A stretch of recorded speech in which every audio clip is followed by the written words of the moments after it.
Gracias, presidente. Ustedes hacen referencia en la exposición de motivos a la publicación Científicas en Cifras 2017, que se publicaba el año pasado, un informe bianual que nos dice que efectivamente los efectos de la crisis no son neutros en términos de género en el mundo de la ciencia y que las brechas ya conocidas. Hablaba de ese informe y entre medias hablo de otros dos informes, o me refiero a otros dos informes que ponen sobre la mesa una realidad que se ha puesto más de manifiesto aún o que ha agrandado aún más la brecha como consecuencia de la pandemia. Por un lado, hay algunos estudios preliminares, como el de Género y Ciencia frente al coronavirus, que elabora el Ministerio de Ciencia e Innovación, que dice que efectivamente los efectos de la crisis no son neutros en términos de género en el mundo de la ciencia, que las brechas ya conocidas se han ampliado precisamente con el confinamiento. Y algunas de las propuestas del estudio que se plantean van en línea con la proposición no de ley que plantean, pero definitivamente van más allá. Lo que nos dicen como conclusión es que la crisis sanitaria, económica y social a consecuencia del SARS-CoV-2 no está siendo neutra, pero que las líneas futuras y prioridades del sistema I+D+I deben garantizar que nadie quede atrás. Por lo tanto, todo apunta, y así esperamos, a que habrá un antes y un después de la pandemia para el sistema de ciencia, tecnología e innovación. Y además, que ante la tarea de captar y retener al mejor talento y de frenar los estragos de la pandemia en términos de igualdad de género en ciencia, todos los agentes del sistema, tanto español como europeo, de I+D+I, deben coordinar esfuerzos en la misma dirección. Algunos de los efectos adversos van a requerir de medidas compensatorias de la desigualdad generada, mientras que otros aún se pueden evitar con las acciones adecuadas. Creemos y compartimos que no cabe un entendimiento profundo y un abordaje adecuado de esta crisis sin tener en cuenta las desigualdades de género.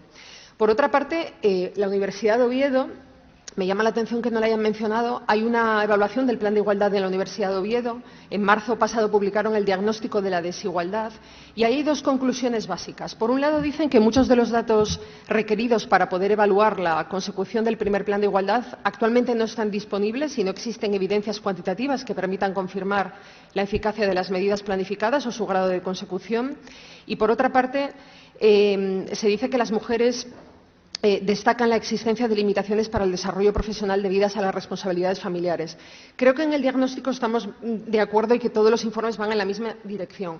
Sin embargo, en la proposición no de ley que ustedes plantean hay cuestiones que a mí me llaman poderosamente la atención. Para empezar, no hay una agencia autonómica de evaluación.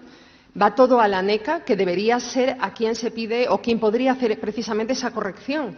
No hay competencias autonómicas, excepto algo residual, quizás con algún proyecto. Por lo tanto, me llama la atención cómo plantean ustedes esta proposición no de ley, porque de alguna manera los planteamientos que hacen son todos aceptables y nos parecen a todos correctos, pero no se dirigen adecuadamente, creo, tal y como la desarrollan, a quien deben hacerlo. Creo que esto debería hacerse de otro modo. Le tengo que confesar que cuando la vi pensé que habían hecho un copia-pega de otra comunidad autónoma con una agencia autonómica de evaluación.